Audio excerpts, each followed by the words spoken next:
safe again. In the 20th century, the United States has defeated fascism, Nazism, and communism.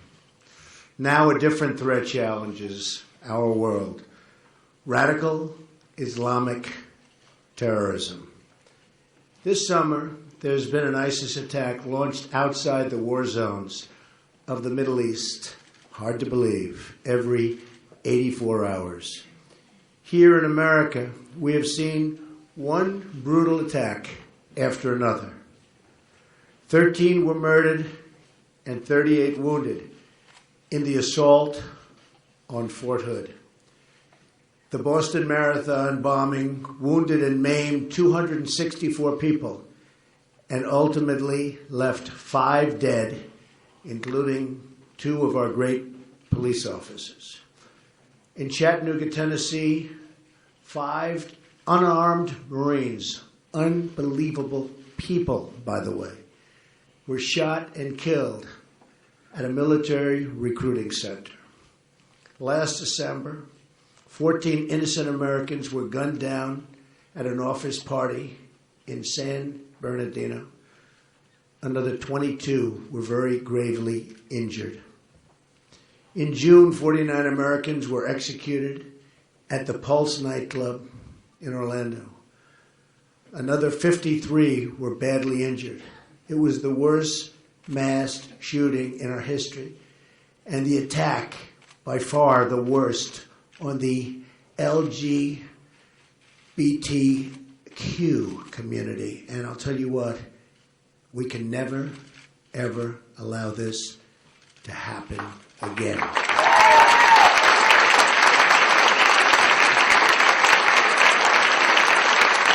In Europe, thank you. In Europe, we have seen the same carnage and bloodshed inflicted upon our closest allies. In January of 2015, a French satirical newspaper, Charlie Hebdo, was attacked for publishing cartoons of the Prophet Muhammad. 12 were killed, including 2 police officers, and 11 were wounded. 2 days later, 4 were murdered in a Jewish delicatessen. In November of 2015, terrorists went on a shooting rampage in Paris that slaughtered 130 people and wounded another 368 people, some in very, very, very bad shape today. France is suffering gravely, and the tourism industry is being massively affected in a most negative way. In March of this year, terrorists detonated a bomb in Brussels airport, killing 32 and injuring 340 people. This July, in the south of France, an Islamic terrorist turned his truck into an instrument of mass murder, plowing down and killing 85 men, women, and children, and wounding 308 people. Terrible. Among the dead were 2 Americans, a Texas father, and his 11-year-old son. A few weeks ago in Germany, a refugee armed with an axe wounded 5 people in a gruesome train attack. Only days ago, an ISIS killer invaded a Christian church in Normandy, France, forced an 85-year-old priest to his knees, a priest who was beloved, before cutting his throat and just unthinkable other things. Overseas, ISIS has carried out an absolute atrocity, and one after another. Children slaughtered, girls sold into slavery, men and women burned alive, crucifixions, beheadings, and drownings, ethnic minorities targeted for mass execution, holy sites desecrated, Christians driven from their homes and hunted for extermination. ISIS rounding up what it calls Nation of the Cross, in a campaign of absolute and total genocide. We cannot let this evil continue.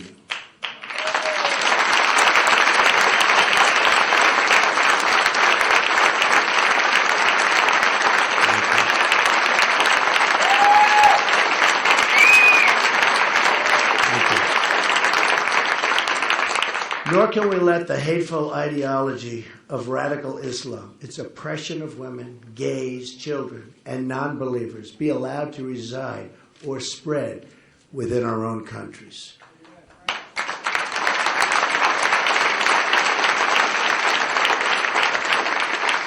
We will defeat radical Islamic terrorism, just as we have defeated every threat we've faced at every age and before.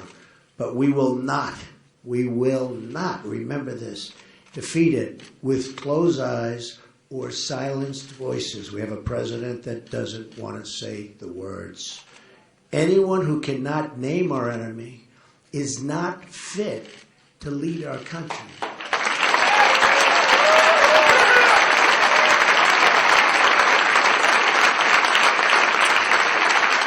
Anyone who cannot condemn the hatred, oppression, and violence of radical Islam lacks the moral clarity to serve as our president.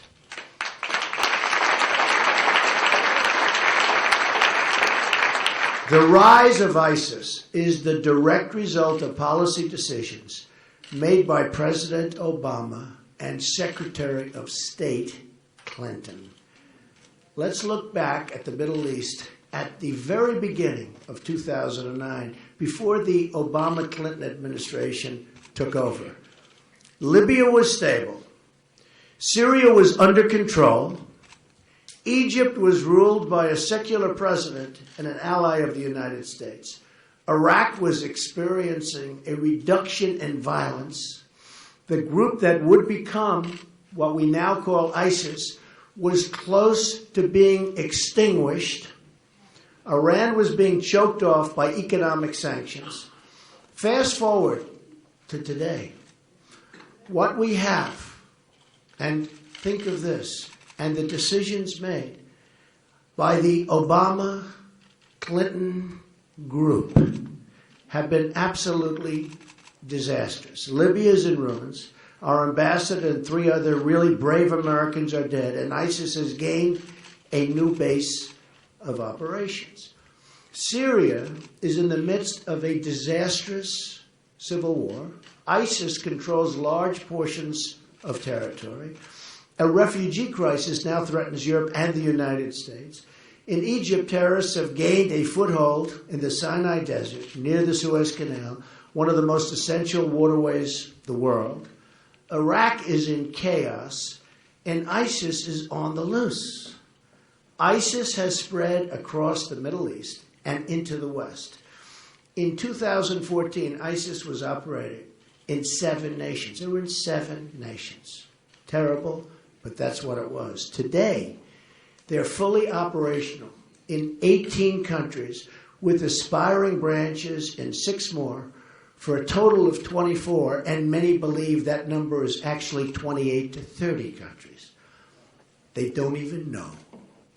The situation is likely worse than the public has any idea. A new congressional report reveals that the administration has downplayed the growth of ISIS, with 40% of analysts saying they had experienced efforts to manipulate their findings.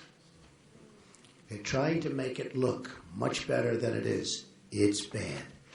At the same time, ISIS is trying to infiltrate refugee flows into Europe and to the United States.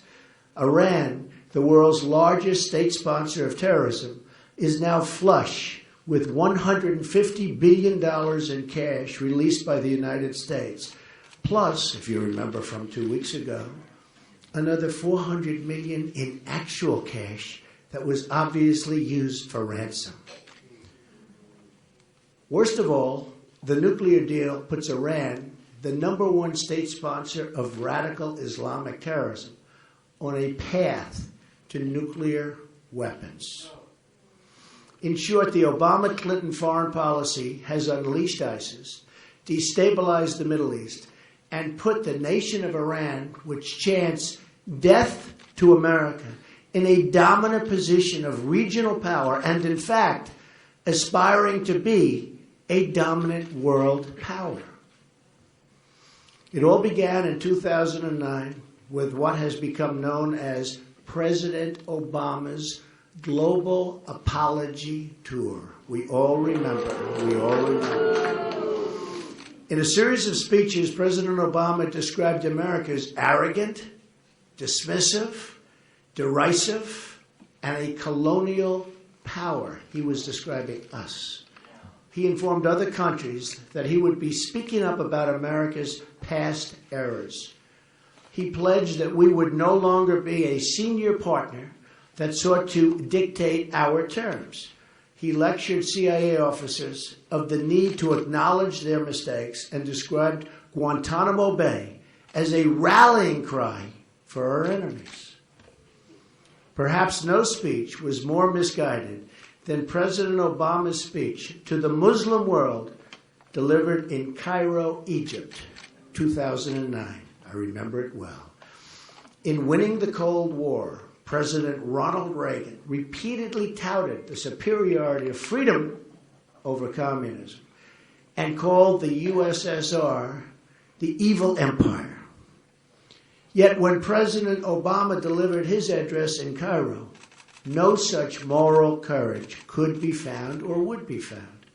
Instead of condemning the oppression of women and gays in many Muslim nations and the systematic violations of human rights or the financing of global terrorism, President Obama tried to draw an equivalency between our human rights record, and remember this, our human rights and theirs. The records are unbelievable and unmistakable. His naive words were followed by even more naive actions. The failure to establish a new status of forces agreement in Iraq and the election-driven timetable for withdrawal surrendered our gains in that country and led directly to the rise of ISIS, without question.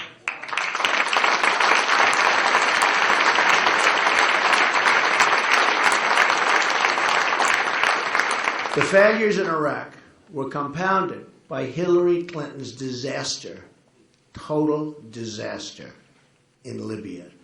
President Obama has since said that he regrets, and really regrets, Libya and the mistake he made. He considers it his worst mistake. According to then Secretary of Defense Robert Gates, the invasion of Libya was nearly a split decision, but Hillary Clinton's forceful advocacy for the intervention was the deciding factor. That's why we went in. With one episode of bad judgment after another, Hillary Clinton's policies launched ISIS onto the world stage.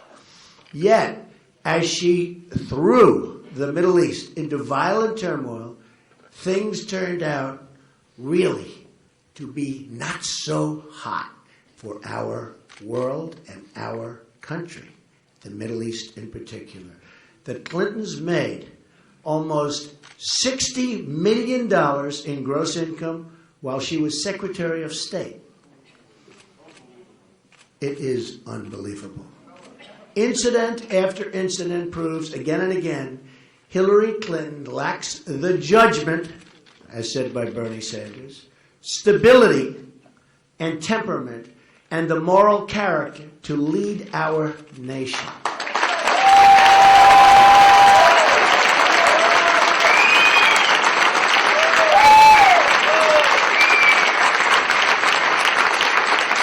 Importantly, she also lacks the mental and physical stamina to take on ISIS and all of the many adversaries we face, not only in terrorism, but in trade and every other challenge we must confront to turn our great country around.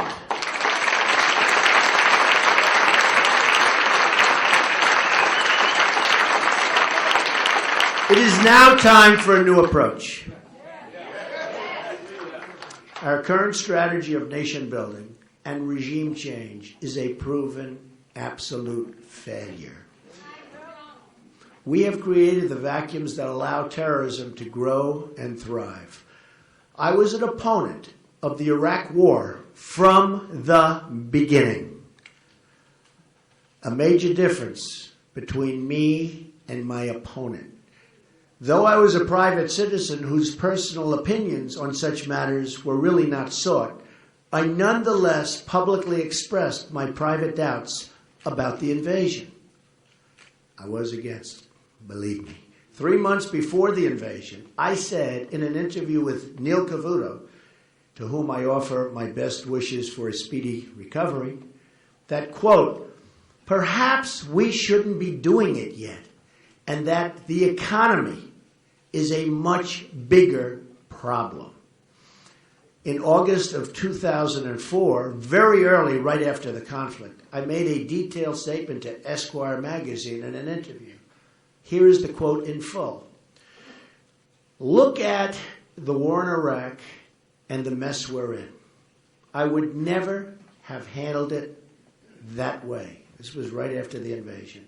Does anybody really believe that Iraq is going to be a wonderful democracy where people are going to run down to the voting box and gently put in their ballot, and the winner is happily going to go and step up and lead the country?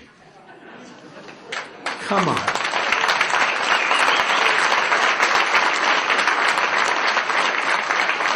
I then continued, 2 minutes after we leave, there's going to be a revolution, and the meanest, toughest, smartest, most vicious guy, in this case, guy, will take over. And he'll have weapons of mass destruction, which Saddam Hussein did not have. What was the purpose of this whole thing? Hundreds and hundreds of young people killed. And what about the people coming back with no arms and no legs? Not to mention, in all fairness, the other side, the tremendous damage done. All those Iraqi kids who've been blown to pieces. And it turns out that all of the reasons for the war were blatantly wrong. All of this death and destruction for nothing. So I've been clear for a long time that we should not have gone in. But I have been just as clear in saying what a catastrophic mistake Hillary Clinton and President Obama made with the reckless way in which they pulled out.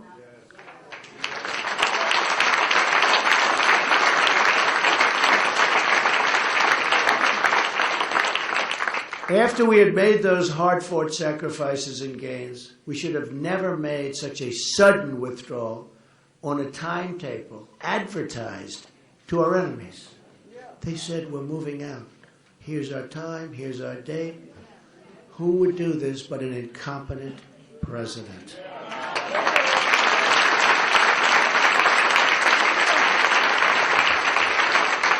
Al-Qaeda in Iraq had been decimated, and Obama and Clinton gave it new life and allowed it to spread all across the world. By that same token, President Obama and Hillary Clinton should have never attempted to build a democracy in Libya, to push for immediate regime change in Syria, or to support the overthrow of Mubarak in Egypt. One more point on this. I have long said that we should have kept the oil in Iraq.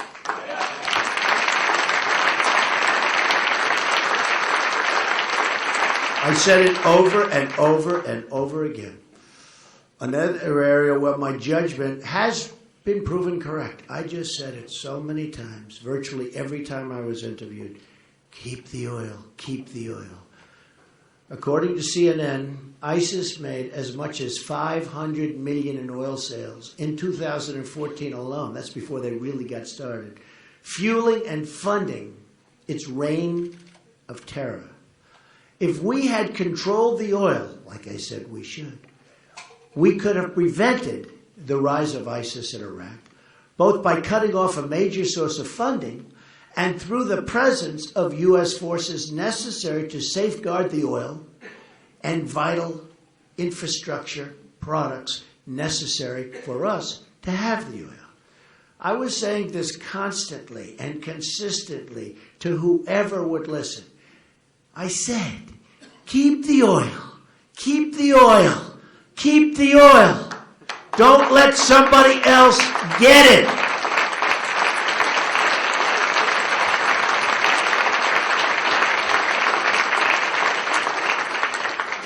If they had listened to me then, we would have had the economic benefits of the oil, which I wanted to use to help take care of the wounded soldiers and families of those who died in the war.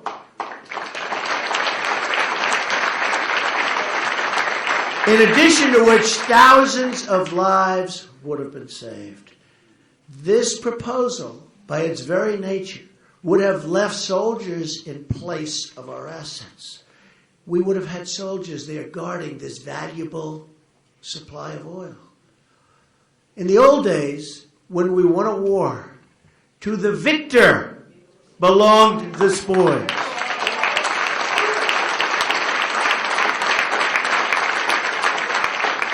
Instead, all we got from Iraq and our adventures in the Middle East was death, destruction, and tremendous financial loss.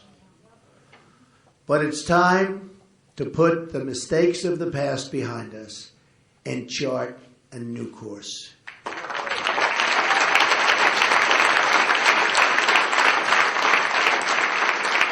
If I become president, the era of nation building will be brought to a very swift and decisive end.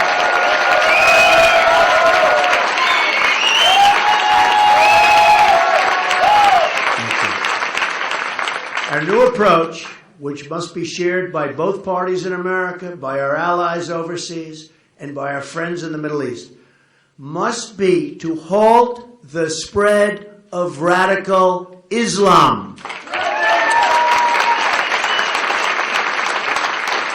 All actions should be oriented around this goal, and any country which shares this goal will be our ally. Very important. Some don't share this goal. We cannot always choose our friends, but we can never fail to recognize our enemies.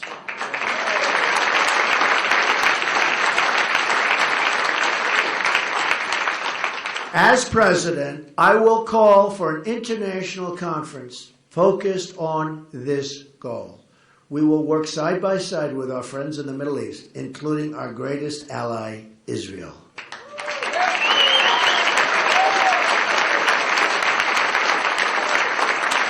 We will partner with King Abdullah of Jordan and the President of Egypt, President Sisi, and all others who recognize this ideology of death that must be extinguished. We will also work very closely with NATO on this new mission. I had previously said that NATO was obsolete because it failed to deal adequately with terrorism. Since my comments, they have changed their policy and now have a new division focused on terror threats. Very good. Very, very good. I also believe that we could find common ground with Russia in the fight against ISIS. Wouldn't that be a good thing? Wouldn't that be a good thing? They too have much at stake in the outcome in Syria and have had their own battles with Islamic terrorism just as bad as ours. They have a big, big problem in Russia with ISIS. My administration will aggressively pursue joint and coalition military operations to crush and destroy ISIS, international cooperation to cut off their funding, expanded intelligence sharing, and cyber warfare to disrupt and disable their propaganda and recruiting. Their recruiting is taking place right now, and they're setting records. It's got to be stopped.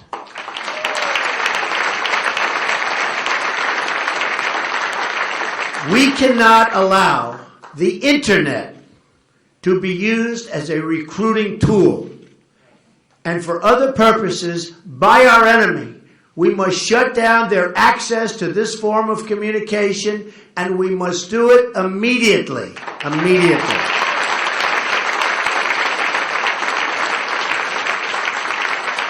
Unlike Hillary Clinton, who has risked so many lives with her careless handling of sensitive information, my administration will not telegraph exactly military plans and what they are.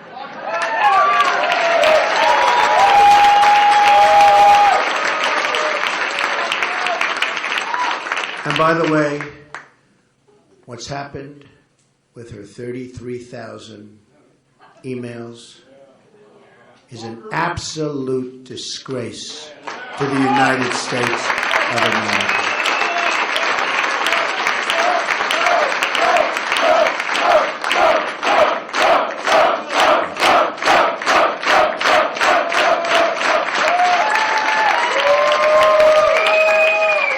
I've often said that the great General Douglas MacArthur and the great General George Patton would be in a state of shock if they were alive today to see the way President Obama and Hillary Clinton try to recklessly announce their every move before it happens, like they did in Iraq, so that the enemy can prepare and adapt. Their enemy says thank you. The fight will not be limited to ISIS.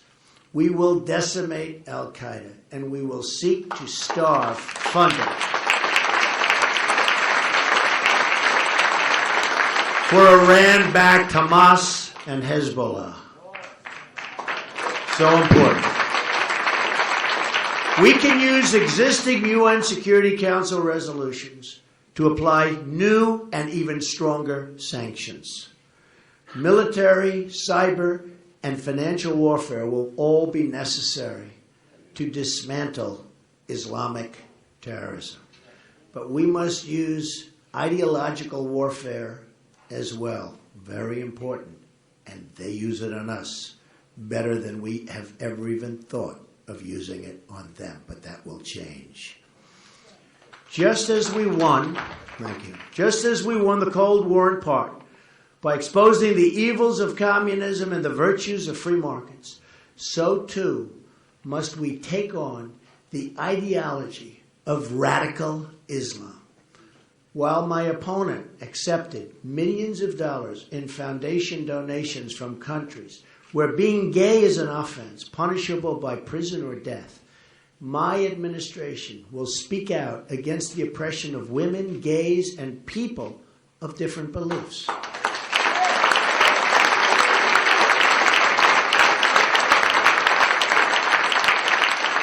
Our administration will be a friend to all moderate Muslim reformers in the Middle East and will amplify their voices. This includes speaking out against the horrible practice of honor killings, where women are murdered by their relatives for dressing, marrying, or acting in a way that violates fundamentalist teachings.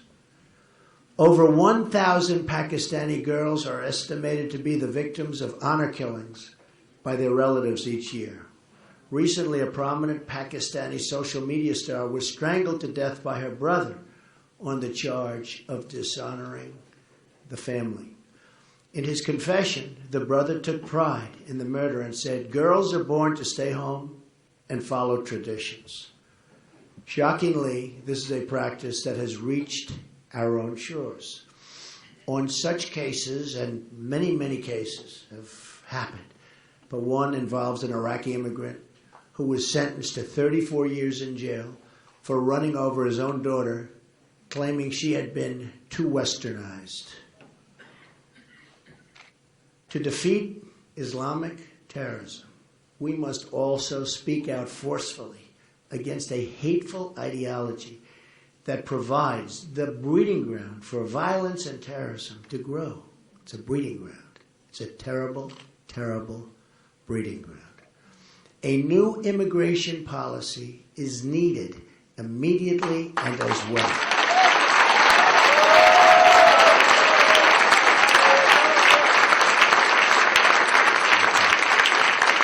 The common thread linking the major Islamic terrorist attacks that have recently occurred on our soil, 9/11, the Fort Hood shooting, the Boston bombing, the San Bernardino attack, the Orlando attack, is that they have involved immigrants or the children of immigrants.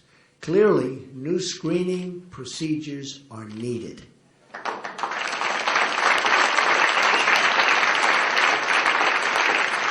A review by the U.S. Senate Immigration Subcommittee has identified 380 foreign-born individuals charged with terrorism or terrorism-related offenses between 9/11 and 2014, and many more since then, and this year is a record for identification. It's gotten worse, far worse.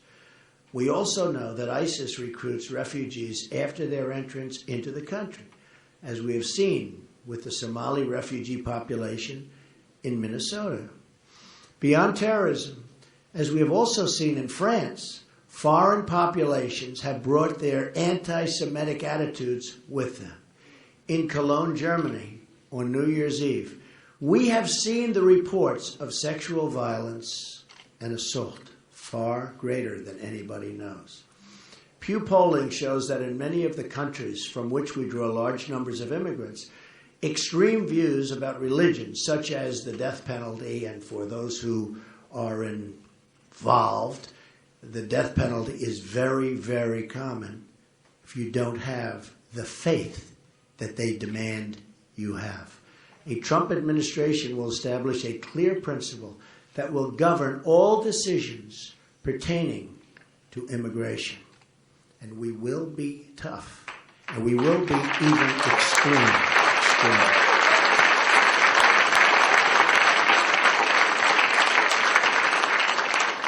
We should only admit into this country those who share our values and respect our people.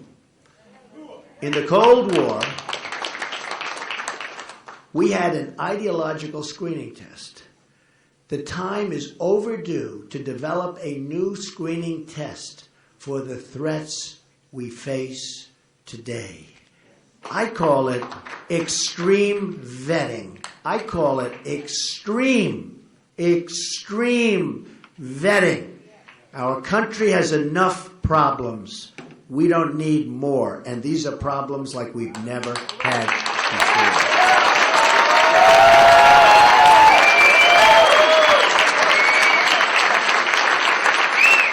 In addition to screening out all members of the sympathizers of terrorist groups, we must also screen out any who have hostile attitudes toward our country or its principles, or who believe that Sharia law should supplant American law. Those who do not believe in our Constitution or who support bigotry and hatred will not be admitted for immigration into our country.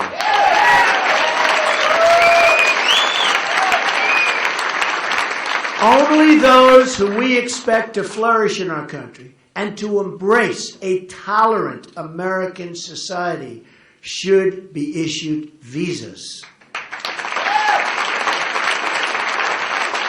To put these new procedures in place, we will have to temporarily suspend immigration from some of the most dangerous and volatile regions of the world that have a history of exporting terrorism. Not for us. Not for us.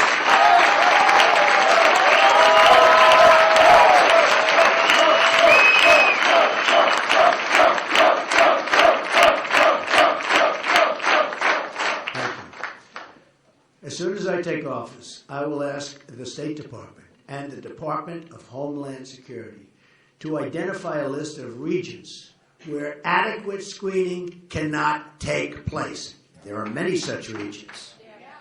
We will stop processing visas from those areas until such time as it is deemed safe to resume based on new circumstances or new procedures.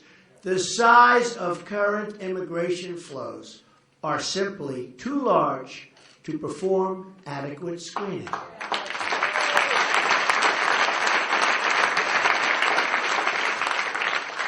We admit about 100,000 permanent immigrants from the Middle East every year. Beyond that, we admit hundreds of thousands of temporary workers and visitors from the same regions, hundreds of thousands. If we don't control the numbers, we can't perform adequate screening. There's no way it can take place.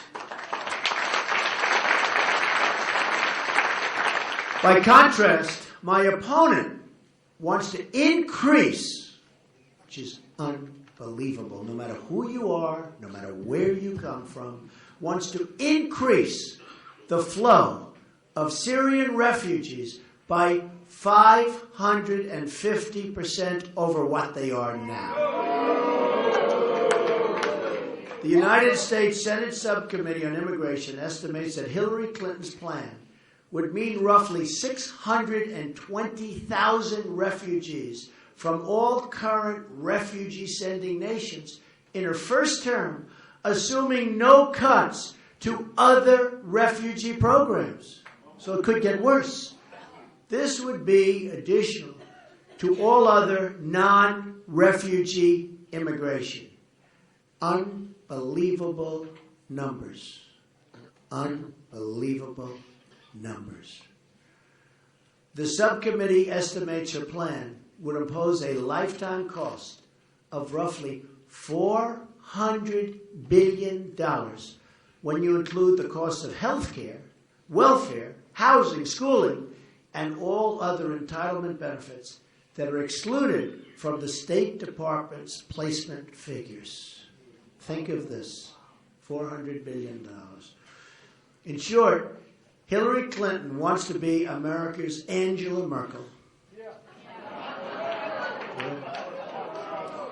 And you know what a disaster this massive immigration has been to Germany and the people of Germany. Crime has risen to levels that no one thought they would ever. Ability and strength. Amen.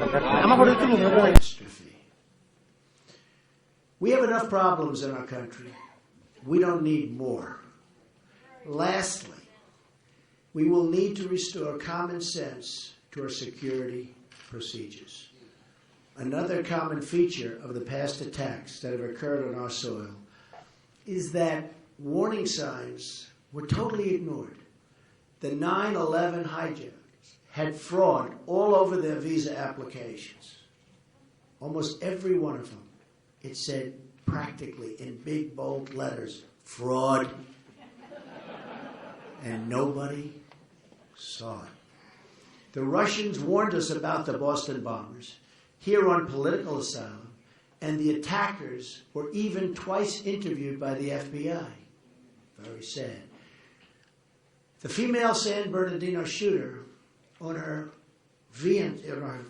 statements and everything that she said, she was here on a fiancé visa, which most people have never even heard of, from Saudi Arabia, and she wanted to support very openly jihad online.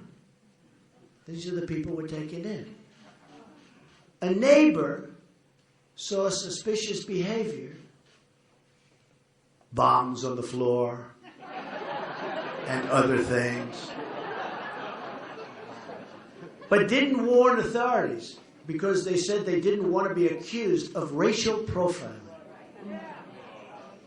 Now, many are dead, and many more are gravely wounded.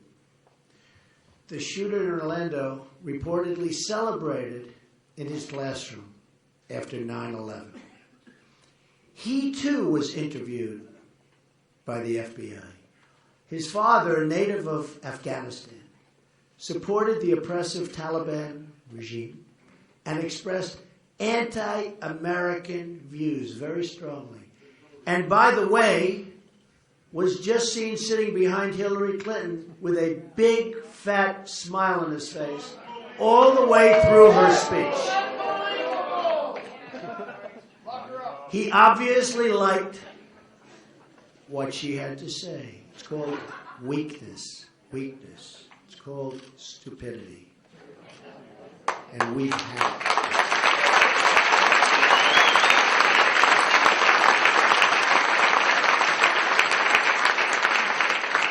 The Fort Hood shooter delivered a presentation to a room full of mental health experts before the attacks, in which he threw out one red flag after another. He even proclaimed that we love death more than you love life. Not good. These warning signs were ignored because political correctness has replaced common sense in our society.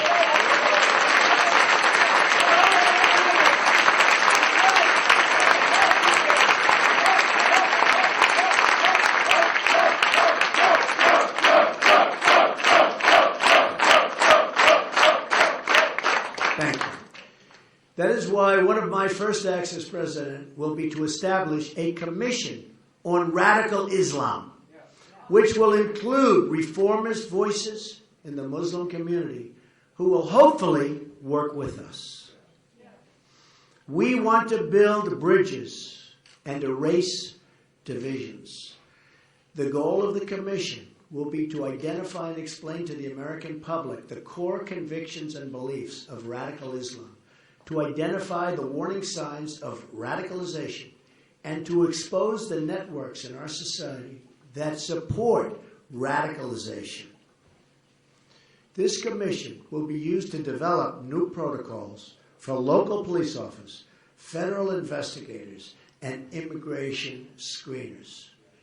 And while I'm at it, we should give a hand to our great police officers and law enforcement.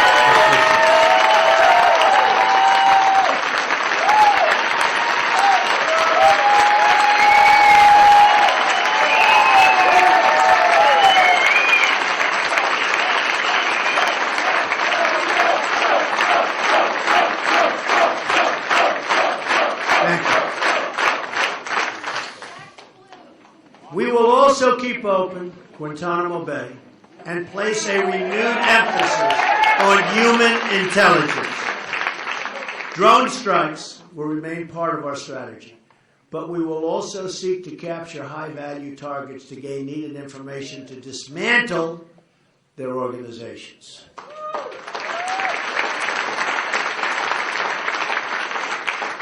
Foreign combatants will be tried in military commissions.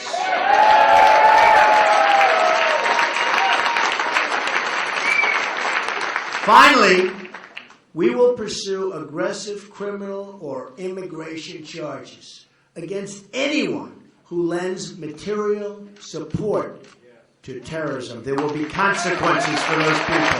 There will be very serious consequences. Similar to the effort to take down the mafia, this will be the understood mission of every federal investigator and prosecutor in the country.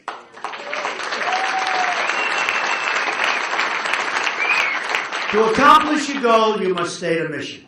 The support networks for radical Islam in this country will be stripped out and removed one by one, viciously if necessary. Viciously if necessary. Immigration officers will also have their powers restored. Those can take it away. Those who are guests in our country that are preaching hate will be asked to return home immediately, and if they don't do it, we will return them home.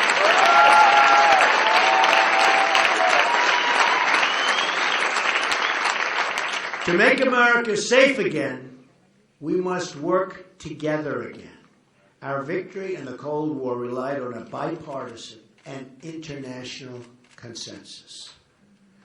That is what we must have to defeat radical Islamic terrorism. But just like we couldn't defeat communism without acknowledging that communism exists or explaining its horrible evils, we can't defeat radical Islamic terrorism unless we do the exact same thing. We have to explain that it exists and explain the difficulties. We have to have a leader that can do that, and we don't have that now. But this also means that we have to promote the exceptional virtues of our own way of life. We have an exceptional country, an exceptional way of life. But it's being tread on by sick, sick people. And expecting that as newcomers come into our society, they will likewise have respect and do the same.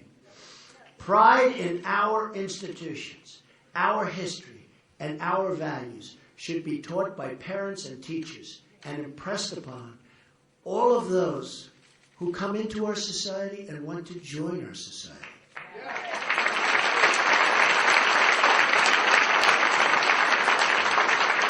Assimilation is not an act of hostility, but an expression of compassion. Our system of government and our American culture is the best in the world and will produce the best outcomes for all who adopt it.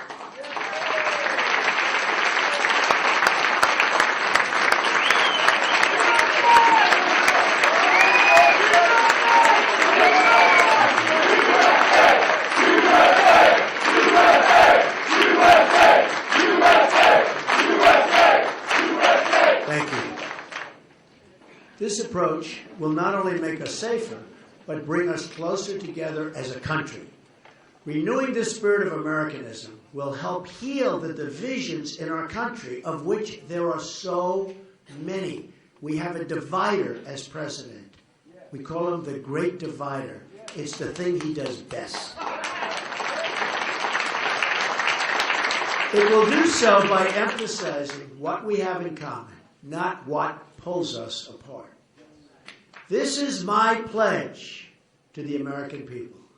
As your president, I will be your single greatest champion. I will fight to ensure that every American is treated equally, protected equally, and honored equally.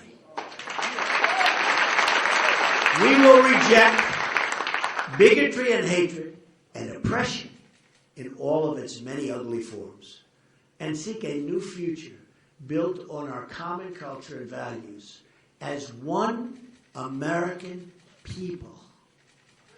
Only this way will we make America great again and safe again for everyone.